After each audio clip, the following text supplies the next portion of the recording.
Hello all. Many people compare the results of hair transplant just by looking at one number, that is the number of grafts. So for example, if you see two people who got their hair transplant surgery done with equal number of grafts, in one person the result may look more dense and impressive, while in the other person it may look fuller and less impressive. So what actually makes this difference? First and foremost is the hair thickness. The thickness of your hair creates a huge difference in the visual density.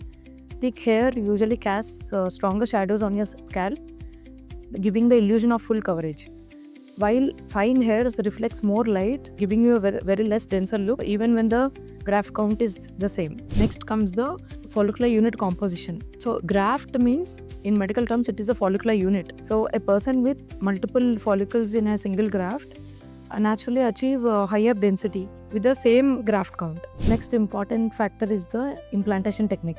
Hair doesn't simply grow straight upwards in the nature, it grows at a certain angle and direction. Then finally the healing process. So some people can have a longer follicular growth cycles. So for them, hair transplant results also may take much longer time. So you need to be little patient. If you compare the hair transplant results simply based on the graft number, that creates unrealistic expectations. So if you want to know what density of result is achievable for you, do comment density in the comment section below. We will try to guide you. Thank you.